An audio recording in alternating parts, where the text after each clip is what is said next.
Saya ke Mas Jamal dulu. Apakah juga Anda sebagai seorang pegiat lingkungan juga berawal dari keresahan?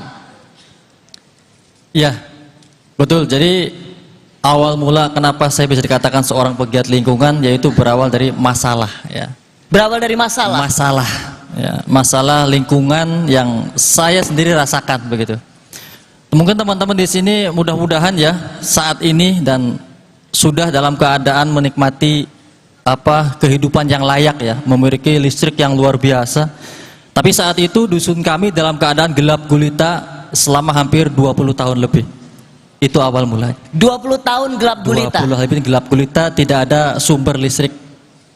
Sama sekali? Sama sekali. Mas Jamal itu 4 tahun tinggal di Cilacap, bikin PR, bikin tugas sekolah, sampai SMK itu gelap gulita? Ya. Dan waktu itu apa yang ada dalam pikiranmu? Yang ada dalam pikiran saya adalah kok seperti ini banget gitu ya. Apalagi ketika saya sudah beranjak dewasa hingga sekolah ya, sekolah SMK saat itu. Selama hampir sekian puluh tahun lamanya dusun dalam keadaan kegelapan dan belajar itu ketika malam hari susah ya, belajar susah, sumber air minum susah gitu kan. Dan lain sebagainya. Maka di situ saya berpikir saya tidak ingin anak-anak dusun saya, dusun Bondan, tepatnya di dusun Bondan, kecamatan Kampung Laut, Kabupaten Cilacap ya, di seberang pulau sana yang jauh dari akses keramaian di pedalaman. Saya tidak ingin anak-anak Bondan mengalami peristiwa seperti saya. Dan sekarang saya sudah punya anak, saya tidak ingin anak saya mengalami hal seperti saya. Maka dari situ saya berusaha untuk bangkit mencari solusi untuk bisa menemukan sebuah cahaya-cahaya keabadian untuk kehidupan masyarakat di masa yang akan datang. Wow. Mas Jamal bikin apa? Di tempat saya itu karena memang jaraknya susah ya, aksesnya susah ya, jadi ada sebuah pembangkit listrik namanya PLTH, pembangkit listrik tenaga hibrid. Jadi hibrid ini perpaduan antara panel surya ya, panas matahari dengan kincir angin ya. Nah, jadi di situ memanfaatkan potensi alam yang ada untuk bisa memberikan manfaat bagi masyarakat sekitar. Seperti itu. Oh, jadi supaya desa Bondannya ini bisa punya listrik, jadi kamu madukan antara tenaga matahari dan angin. Kincir angin, betul. Oke. Kan nggak hanya di desa desa apa, sorry, Bondan. Dusun ya. Bondan. Dusun Bondan itu kan nggak hanya gelap gulita, susah air ya. Jadi teman-teman Undip, Mas Jamal ini tolong ceritakan, jangankan gelap di malam hari, coba ceritakan pada teman-teman mahasiswa Undip untuk dapat air minum tuh gimana? Ya, baik Bapak Ibu semua dan rekan-rekan mahasiswa di sini. Dusun Bondan ini kita sumber-sumber air banyak ya, karena kita rawa gitu kan. Tapi airnya air asin ya. Ketika musim hujan kita menggunakan tak ada hujan, tapi hujan itu tidak setiap hari, apalagi musim kemarau panjang. Sehingga untuk membutuhkan sumber air bersih, kita itu harus ngambil air dengan perahu lesung kecil itu ke lereng Pulau Nusa Kambangan. Mungkin yang dari Cilacap tahu ya, Nusa Kambangan itu di mana dan seperti apa. Dusun saya itu ke Pulau Nusa Kambangan, di mana di sana ada titik air bersih itu kurang lebih sekitar 7 km. Harus melewati ombak, lautan, segara, yang mana resikonya sangat luar biasa. Itu termasuk mempertaruhkan nyawa ya? Betul. Hanya untuk cari minum? Betul. Nah, sehingga dengan adanya pembangkit listrik ini tidak hanya kami gunakan untuk penerangan rumah, ya kan, untuk bisa ngecas HP, TV dan lain sebagainya. Tapi kita bagaimana untuk bisa mensolusikan masalah yang ada dengan inovasi dari pembangkit listrik tersebut. Maka di tempat kami itu ada namanya penyulingan air, namanya Sidesimas, sistem desalinasi air berbasis masyarakat. Yang mana sistem ini mengolah air tambak, air payau, itu asli air payau. Mungkin suatu saat kita ke sana biar tahu ya seperti apa, untuk bisa diolah menjadi air tawar ya. Dari air tambak dipindah ke tandon, diendapkan dengan beberapa menit, kemudian baru diolah dengan sistem mesin desalinasi. Dan alhamdulillah saat ini Dusun Bondan merdeka dari kekeringan air bersih ya. Wow, Pak Menteri, kalau dengar cerita ini keren keren ya? Keren banget, inspiring ya. Jadi memang yang namanya belajar itu saat ini tidak lagi dibatasi ruang-ruang kelas ya. Tadi kita dengar cerita, thank you banget ini juga buat Kompas TV, luar biasa. Hal-hal seperti ini saya rasa perlu terus diperbanyak ya Mbak Rosi, supaya orang-orang kita, adik-adik kita, terutama mahasiswa itu bisa melihat bahwa keterbatasan, permasalahan itu justru menjadi sumber kemajuan. Jadi adik-adik mahasiswa, kalau zaman sekarang sering kita dapati, aduh masalah berat banget sih gitu ya, tugas banyak banget, uang bulanan terlambat gitu. Jadi keterbatasan yang ada itu justru kalau kita belajar dari 3 orang inovator tadi, itu karena keterbatasanlah mereka memiliki atau bisa membuat kemajuan. Ya, senang Ini tadi yang dengar salah satu apa yang dikatakan oleh Raim. Karena kegelisahan, dan gelisah itu bukan hanya karena ngelihat diri sendiri ya, tapi untuk ngelihat sekitar. Bagaimana kita melihat di sekitar kita dan kita ingin menjadi bagian dari kemajuan komunitas kita.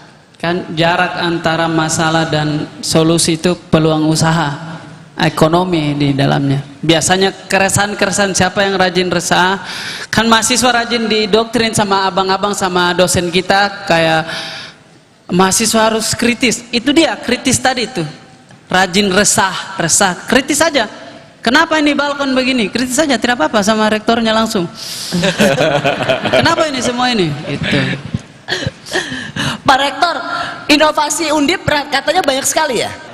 Jadi tahun ini kita di DS68, Mbak Rosi, kita kemarin display 35 inovasi 2025 Undip. Kami terima kasih Pak Menteri juga ikut menyaksikan bentuk-bentuknya apa.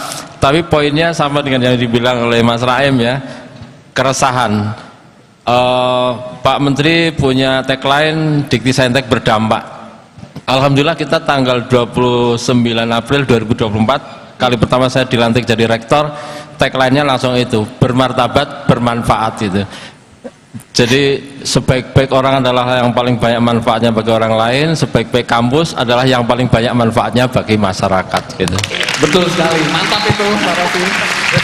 Ini untuk, saya mau benar nggak nih Pak Rektor, data terbaru yang dirilis oleh Direktorat Jenderal Kekayaan Intelektual DJKI, Kementerian Hukum dan HAM, 25 Oktober 2025, Undip berhasil menempati peringkat kedua sebagai perguruan tinggi dengan jumlah permohonan paten terbanyak di Indonesia selama 1 dekade terakhir. Selamat buat Undip.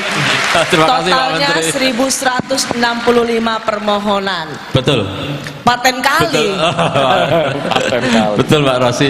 Jadi tadi sama dengan Mas Jamal ya, kita juga resah juga Mas Raim, Mbak Cipta, ada universitas sebesar ini di Jawa Tengah tapi banyak problem di Pantura. Pantura itu kan ada rob, ada banjir dan lain sebagainya. Makanya yang kita highlight pertama adalah mesin desalinasi yang bisa mengubah air laut, air payau, air siap minum. Jadi Undip juga melakukan inovasi itu ya, seperti Mas Jamal. Iya, jadi air laut sekalian bisa. Jadi kita sudah bangun di Brebes, kemudian di Pemalang, kemudian Jepara, di Denmark juga, 3 malahan di Denmark, Demak maksudnya, Sayong Denmark. di Blora karena banyak kapur Mbak Rosi. Jadi katanya ada relate dengan stunting. Kalau terlalu banyak diminum, terlalu banyak kapur, potensi stuntingnya tinggi. Sama juga yang di Brebes juga banyak stunting karena terlalu banyak tercemar pestisida. Kita buat. Ini pertanyaan agak filosofis. Sebenarnya orang kreatif lalu membuat inovasi, mencoba terus inovasi, melakukan terus inovasi, itu sebenarnya is it given or earned? Apakah itu memang sudah diciptakan oleh sang pencipta, jadi bagian dari talentanya, atau itu sesuatu yang harus diraih sendiri oleh manusia? Raim, kamu kan kelihatannya bijaksana. Dua-duanya, kalau sejauh pengalamannya saya, dua-duanya. Bahkan saya bisa lebih mengenal Wakatobi di saat saya lagi di Jakarta. Anehnya teori ini, bahkan saya bisa lebih, oh karena ada pembanding berarti kita di Wakatobi begini terus. Jadi kamu lebih mencintai Wakatobi setelah berada di Jakarta? Kita jauh lebih melihat sesuatu in bigger picture kali. Betul. Jauh lebih, lensanya lebih wide, jadi oh orang lain seperti ini, padahal nah dengan membandingkan apa yang orang-orang lakukan juga masuk juga elemen inovasi tadi itu. Sebenarnya yang kami lakukan ini sangat sederhana, pakai teori the first man landing on the moon. Kita tidak peduli, ya sudah, bantu tepuk tangan itu temanmu. Bagus bahasa Inggris bagus.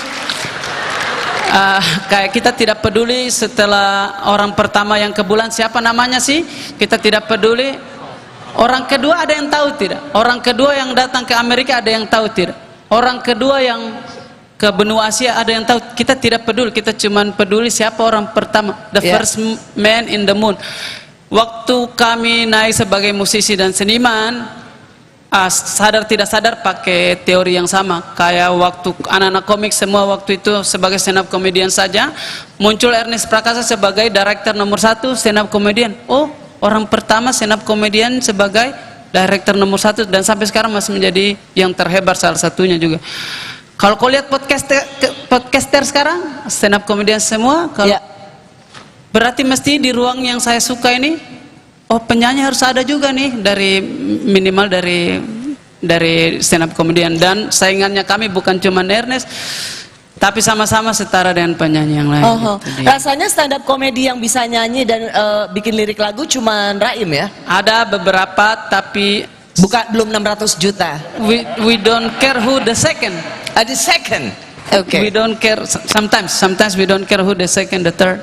Okay. Oh, really? Yes. Oh, okay. Saya mau kasih info tipis lagi terhadap besarnya lagu Komang, tipis saja. Jadi lagu Komang 2 tahun yang lalu itu sempat masuk, termasuk lagu Lesung Pipi, masuk di top global chart. Itu top global, pelan-pelan. Itu si top global chart, Spotify bikin chart 100 lagu populer dunia. Lagu Komang masuk di list 100 itu. Jadi saingannya lagu Komang itu adalah Taylor Swift, ada Justin Bieber. Tiba-tiba ada Raim Laode Komang situ. Siapa mas-mas ini? Ternyata kita tinggal dimanapun di era sekarang ini, kalau inovasi dikaitkan juga dengan teknologi juga, kita bisa setara lah. Namaku setara, satu playlist dengan Justin Bieber. Setara, Raim Laode setara dengan Taylor Swift. Betul. Setara dengan Justin Bieber. Tapi tidak keuangannya, sangat jauh sekali itu. Ada satu kutipan tipis, buku organisme yang cepat meninggal mati adalah yang tidak beradaptasi. Itu kali kita. Yang mati yang tidak relevan sekarang ini, apakah kita tidak beradaptasi? Jangan sampai kita adalah dinosaurus di zaman kita. Jangan sampai orang sudah pacaran dengan AI kok masih main, belum ikut adaptasi. Walaupun bedakan itu adaptasi dengan hanyut, berbeda adaptasi dengan hanyut. Kalau ada iPhone terbaru kau beli iPhone terbaru, kau beli lagi iPhone terbaru, kau beli lagi, mungkin bukan adaptasi, itu namanya hanyut. Kalau kau mengerti konsep beradaptasi bukan hanyut, saya tidak peduli artis sekarang pakai sepatu apa, sepatu ini saja. Saya tidak peduli artis lain pakai baju apa, saya baju yang ini saja. Kalau pakaian dan baju masih kamu gunakan untuk menambah value-mu, berarti harga dirimu lebih mahal daripada pakaian. Boleh. Jadi moral ceritanya Raim ini ingin mengatakan bahwa teman-teman jangan mudah hanyut atau terharu atau ingin ikut-ikutan hanya ngelihat dari story sosial media orang lain yang flexing naik mobil mahal, unboxing apa gitu. Enggak gitu, beradaptasi itu bukan dengan mengejar materi-materi seperti itu. Ya kan? Terlebih sekarang kelas-kelas personal branding ini kita ditipu sebenarnya, kelas-kelas personal branding kita. Oh, kamu sebagai individu harus bagus personal brandingmu, padahal personal branding kelasnya mulai dari personalnya dulu, baru brandingannya. Banyak yang lagi menjabat sekarang brandingannya lebih tinggi daripada personalnya. Ketahuan bodohnya, ketahuan bohongnya, ketahuan. Kalau brandingan butuh budget, baliho, iklan di TV, influencer, tapi personal, temannya apa? Baca buku itu. Baca buku temanmu itu, perbaiki literasimu. 5 tahun ke depan kau jadi storyteller terhebat. Amanat bapak saya itu begini, kita tidak hanya menjadi orang pintar, tapi harus menjadi orang mengerti.